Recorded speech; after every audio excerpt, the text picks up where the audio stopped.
पहले दिन प्लान देखा और पहले ही दिन अपनी फुल ज्वाइनिंग लगा दी। किस्मत उनकी उस दिन भी थी। अगर वो चाहते तो इस बिजनेस को नेग्लेक्ट कर सकते थे, मना कर सकते थे, लेकिन उन्होंने डिसीजन लिया, फर्स्ट डे डिसीजन लिया, जिसका नतीजा रहा कि आज वह स्लीपियस वेलनेस के अंदर में डायमंड शिप हासिल कर चुके हैं। आज 80 लाख रुपए से ज्यादा की इनकम कर चुके हैं।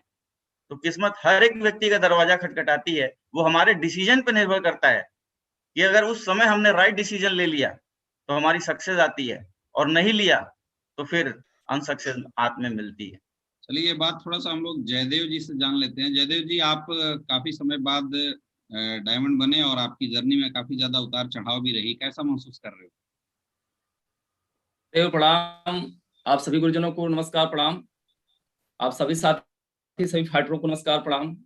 गुरुदेव, आपको बहुत बहुत बधाइयां, शानदार रैंक, शानदार सपनों जैसा मंजिल हासिल करने के लिए।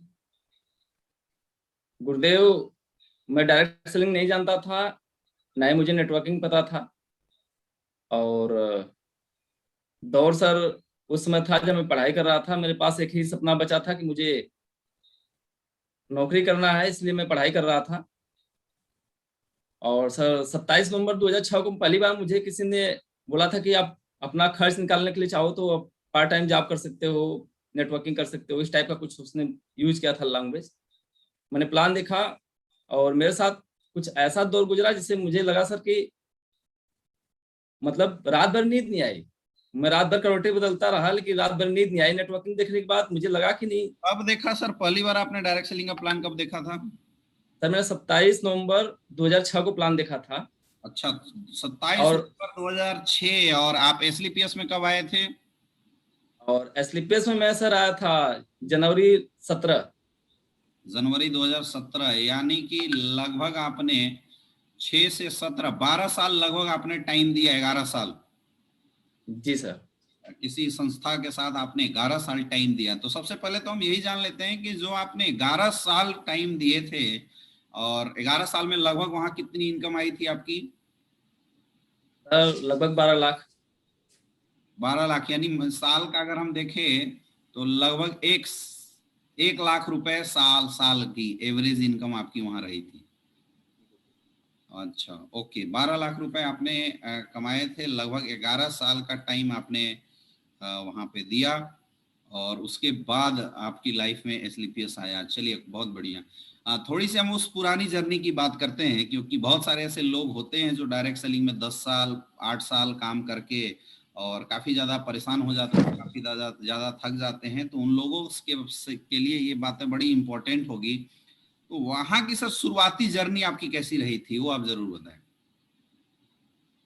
सर मेरी शुरुआत कुछ इस पहली कदर बार थी कि डायरेक्ट सेलिंग आए थे, क्या जोश था, क्या विजन था, क्या सोच था? पहले हम उस पर बात करते हैं। सर यहाँ पे मैं डायरेक्ट सेलिंग में आया था तो ना कोई बहुत बड़ा विजन था, ना कोई बहुत बड़ी सोच थी। बस मुझे ये था कि आज से महीने का 5,000, 4,000, 2,000 आ जाएगा। कॉलेज लाइफ में जो पॉकेट खर्च से निकल जाएगा, फीस का मैं अपना उठा लूंगा खर्च, तो मेरे लिए बहुत ज्यादा होगा।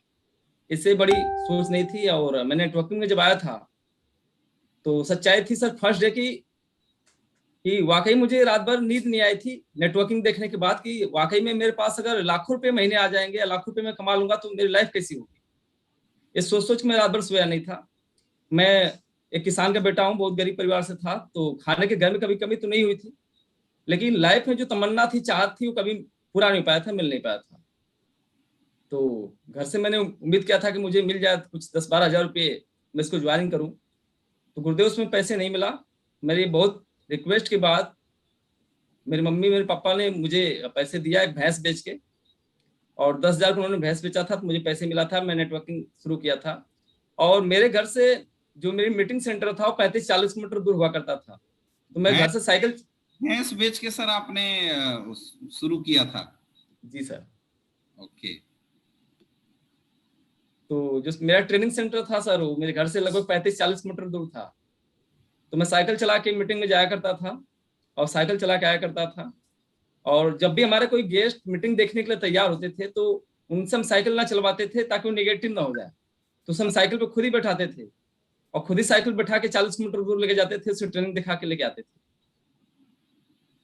तो सर इस तरह से काम चला, जबकि मेरे घर से मुझे जो साइकिल मिली थी वो पढ़ने के लिए मिली थी, लेकिन बैड लक ये था कि ट्रेनिंग सेंटर से मेरी साइकिल चोरी हो जाती है, तो मेरे पास साधन भी नहीं बचता है कि मैं काम करूं, नेटवर्किंग करूं। उस दौर में मेरे कुछ अपलाइन थे जिन्होंने चंदा लगाया और फिर मेरे हौसला हिम्मत को दिया कि नहीं आप जयदेव जी काम कर सकते हो, आपको हम साइकिल देंगे। उन लोगों ने खरीद के मुझे एक साइकिल दिया, और हम हमारे पार्टनर सुधीर जी, आजाद जी हुआ करते थे। उस समय हम लोग, आपकी एज क्या थी जयदेव जी? उस समय मेरी उम्र सर 18 साल थी। मतलब दोस्तों आप समझ सकते हैं, एक 18 साल का बच्चा इस इंडस्ट्री में करियर लगाने का डिसीजन लेता है। ऐसी हालात घर की, मतलब हम बोल सकते हैं एक बहुत ही पुअर फैमिली से बिलोंग करने वाला बच्चा, ऐसी हालात घर की कि ज्वाइनिंग तक के लिए भैंस बेचने की जरूरत पड़ रही है। एंड मुझे लगता है इट्स अ ट्रू स्टोरी। अभी जयदेव जी के मम्मी पापा को भी हम लाएंगे यहाँ आपके बीच में, जो इस बात की गवाही देंगे और आपको समझ में भी आएगा। और उस समय ये विश्वास कर पाना कि आने वाले समय में लाइफ बदलेगी, it's a really tough situation. आज के डेट में लोग के पास बाइक नहीं होती तो मीटिंग में नहीं जाते, ट्रेनिंग में नहीं जाते, लेकिन उस समय ये स्ट्रगल पीरियड था। तो सर उस समय आपकी 12 साल लगभग आपने टाइम भी दिया पिछले जहां भी आप थे, जिस भी कंपनी के अंदर, और अचीवमेंट भी आपकी कुछ खास, जैसे मैं समझ पा रहा हूँ, साल का अगर देखा जाए तो लगभग 1 लाख की इनकम थी, तो ये 10,000 भी महीना नहीं हुआ। तो मेंटेन कैसे किया आपने इस दरमियान ये 12 साल? It's a really tough situation देखा जाए तो। सर एक्चुअली ये था कि जब मैंने काम शुरू किया तो शुरुआती दौर में तो खर्चे कम थे, क्योंकि मैं साइकिल से चलता था। लगातार 2 साल का सफर मैंने साइकिल से काटा है। लेकिन सर जैसे ही मैं सिल्वर बनता हूँ उस कंपनी के अंदर, तो मैंने एक बाइक परचेज किया और कुछ इनकम आने लगी थी। सप्ताह के 7 दिन थे, 7 दिन मेरी ट्रेनिंग हुआ करती थी। कभी विंध्याचल हुआ करती थी, तो कभी जौनपुर, कभी सुल्तानपुर, कभी सैदपुर के अंदर, कभी गाजीपुर के अंदर। सप्ताह के 7 दिन, 7 दिन ट्रेनिंग। और जब मैंने बाइक खरीदी थी सर, तो लगभग 18 महीने में 85,000 किलोमीटर मैंने चलाई थी उस बाइक को। और लगातार मैंने स्ट्रगल किया। जो भी पैसे आते थे सर वो सारे पैसे खर्च हो जाते थे। अगर पैसे कम भी पड़ते थे तो मैं दोस्तों से ले लिया करता था। उसमें अभी नई नई आर्मी के अंदर भर्ती आई थी, तो मेरा भाई भर्ती में गया था, तो कभी कुछ पैसे वो दे दिया करता था, कुछ मैं दोस्तों से ले लिया करता था। इस तरह से हमारा मतलब फील्ड वर्क ऐसे होता था। और ऐसे करके सर मैंने अपने फील्ड वर्क को कंप्लीट किया। ओके, फिर एसलीपीएस में आने की आपकी विचार कैसे आई? गुरुदेव, जब 2011 के अंदर मैंने कार खरीदा था तो उसमें मेरा रैंक टॉपर्स था, पर्ल से ऊपर में था। और मन में सपने थे कि नहीं अपनी शादी होगी तो खुद के कार से होगी, अपनी दुल्हन 12 भी साल लाएंगे खुद के कार में। के बाद जैसा कि आम लोगों के साथ होता है कि लोग हताश निराश हो जाते हैं, तो ऐसा कुछ आपके साथ था या नहीं था? बिल्कुल था सर, क्योंकि जब लाइफ में मैं लगातार 10 साल काम कर चुका था, लगता तब था मुझे ऐसा। जिंदगी में नहीं करना? जी सर। ऐसा लगता था अब डायरेक्ट सेलिंग नहीं करना? जी जी बिल्कुल सर, जब मेरा 10 साल कंप्लीट हो चुका था और फील्ड वर्क करते करते अपनी कार को मेंटेन करते करते लास्ट टाइम में मैं 8 से 10 लाख कर्जे में हो गया था, केवल अपने आप को मेंटेन करने में और टीम को मेंटेन करने में, मीटिंग को चलाने में। और जब मुझे लगा कि ये जो आज 10,000 12,000 वीकली चेक बन रहे हैं और 8,000 10,000 कभी जीरो भी हो जाता था, तो मुझे नहीं लगता था कि इससे मेरा कैरियर बन पाएगा। आर्मी के अंदर कोई 15 साल की जॉब करके आता है, वो घर परिवार भी बना लेता है, विवाह शादी भी बच्चों कर लेता है, कुछ न कुछ कर लेता है। मेरा 10 साल गुजर चुका था नेटवर्किंग में, मेरे लिए कुछ मतलब दिखता नहीं था कि कुछ हाथ से हो पाएगा। मैं काफी निराश हो गया था और मुझे नहीं लगा कि नेटवर्किंग से मेरा कैरियर बनेगा। मैं निराश होकर छोड़ा था सर।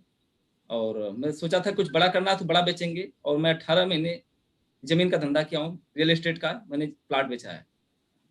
देन उसके बाद उसके मेरी, बाद एसलीपीएस वेलनेस में आपकी एंट्री हुई मेरा 2000। सौभाग्य था कि मैं बहुत चाहता था, लाइक करता था पहले से ही रवि सर को, अवधेश नारायण सर को। तो और दोस्तों तभी मुझे मैं, वो दिन याद है कि जयदेव जी की टीम की जब पहली मीटिंग करने के लिए हम लोग सैदपुर गए हुए थे, तो कोई एक मैरिज हॉल था और वहाँ पे एक रूम था अंदर घुस के, और वहाँ पे हमने कुछ लोगों को एज ए पार्टी करने के माध्यम से बुलाया था कि पार्टी करना है, चलिए आए हम लोग। जयदेव जी ने ऐसी कुछ समोसा पार्टी करके आपने बुलाया था अपने लोगों को, जी ऐसा ही है? ऐसे जी शुरुआत की थी। और जाहिर सी बात है कि जब कोई इंसान कहीं पे बहुत ज्यादा मेहनत करता है, सक्सेसफुल नहीं हो पाता है, तो रियल हताश निराश होती है। उसके बाद 2017 में एसलीपीएस वेलनेस की जर्नी रही। तो यहाँ पे जर्नी सर कैसी रही? बिल्कुल शानदार रही, क्योंकि कई लोगों को लगता है कि डायमंड तो लोग किस्मत से बन जाते हैं, या यहाँ पे भी टफ सिचुएशन रहा, क्या रहा है उसके बारे में जरूर जानना चाहेंगे। इससे पहले गुरुदेव एक लाइन जरूर बताना चाहेंगे अपनी लाइफ का, कि इस बिजनेस में आने से पहले जब मैं रियल एस्टेट कर रहा था, या फिर मैं उस बिजनेस को पुराने वाले छोड़ चुका था,